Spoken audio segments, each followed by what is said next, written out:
बिस्मिल्लाहिर्रहमानिर्रहीम। अस्सलाम वालेकुम। क्या हाल है आप लोगों का? उम्मीद है सब ठीक ठाक होंगे। और आज मैं लेकर आई हूँ आपके लिए मीठी मीठी सी एक डिश, और वो है शीर खुरमा।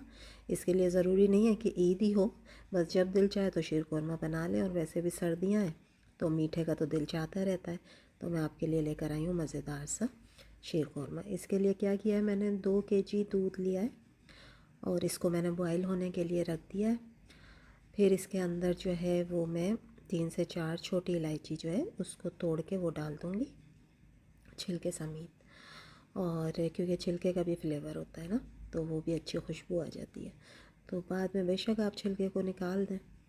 तो इसको मैं मिक्स कर लूँगी। फिर इसको मैं बॉईल करूँगी दूध को। जब इसमें बॉईल आ जाएगा फिर मैं ये एक मिक्सचर तैयार करती हूँ। इसके अंदर क्रीम है और कंडेंस्ड मिल्क है। 2 चमचे कंडेंस्ड मिल्क और 2 चमचे क्रीम। कंडेंस्ड मिल्क ज़रा जम जाता है ना, फ्रिज में से मैंने निकाला है। ठीक है, तो वो जम गया। वो अभी मैं इसमें मिक्स कर दूँगी। इससे बहुत अच्छा फ्लेवर आ जाता है शीर खुरमे में। एक तो क्रीम का भी और कंडेंस्ड मिल्क भी अगर थोड़ा सा डाल देना तो ये बहुत मज़े का बन जाता है फिर।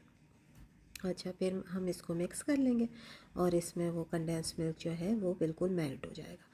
इसके बाद ये देखें अच्छा सा बॉयल आ गया है दूध में, और दूध भी बड़ा अच्छा है, फुल फैट दूध है तो उसका ज़्यादा मज़े का बनता है। ठीक है, और दूध को पकाएं भी देर तक ताकि वो गाढ़ा हो जाए तो और मज़े का बनता है। अब इसमें 1 कप मैंने जो है ये सवैयाँ डाली हैं, और ये सादा सवैयाँ हैं, फ्लेवर वाली नहीं है। तो आपने भी फ्लेवर वाली नहीं लेनी है, मार्केट में फ्लेवर वाली भी होती हैं, उसका कभी भी शीर खुरमा अच्छा नहीं बनता है, उसमें वनीला एसेंस की आ रही होती है। तो हमें वो नहीं चाहिए। हमें अपना जो रिवायती सा शीर खुरमा है ना, जो हम ईद पे खाते हैं, उसके लिए हमें सादा सवैयाँ ही चाहिए होती हैं।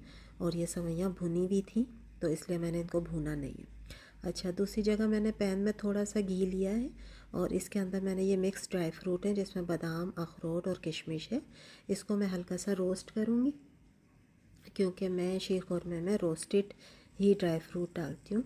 इसकी बहुत अच्छी महक आ जाती है दूध में, और खाने में भी बहुत मज़े के लगते हैं। तो इसको हम हल्का सा रोस्ट कर लेते हैं और उसके बाद मैं इसको दूध में शामिल कर दूँगी शीर खुरमे में। ठीक है, अभी मैंने इसके अंदर अभी तक चीनी नहीं डाली है। इसमें जितनी भी थोड़ी बहुत मिठास है वो सिर्फ कंडेंस्ड मिल्क की मिठास आ रही है। ठीक है, अब मैं इसको और मज़ीद बना लूँगी। और ये देखें ड्राई फ्रूट डालते ही इसका कलर कितना प्यारा हो गया ना, मज़े का कलर हो गया। अब उसके बाद आप इसको मज़ीद पका लें 10 से 15 मिनट ड्राई फ्रूट के साथ। और ये देखें अच्छा सा बन गया। अब मैंने इसके अंदर जो है वो आधी प्याली चीनी डाली है। आप लोग अपने फ्लेवर के मुताबिक इसमें चीनी डाल सकते हैं। और ये थोड़ा सा मैंने इसके अंदर डाला है केवड़ा, ताकि खुशबू बहुत प्यारी सी आ जाए। और ये देखें मज़ेदार सा हमारा जो है वो शीर खुरमा तैयार हो गया। इसके ऊपर ये जो येलो नज़र आ रहा है ये मक्खन है। कोई भी मक्खन हो घर में तो वो आप इसके ऊपर डाल दें, वो मेल्ट हो जाता है तो वो बहुत अच्छा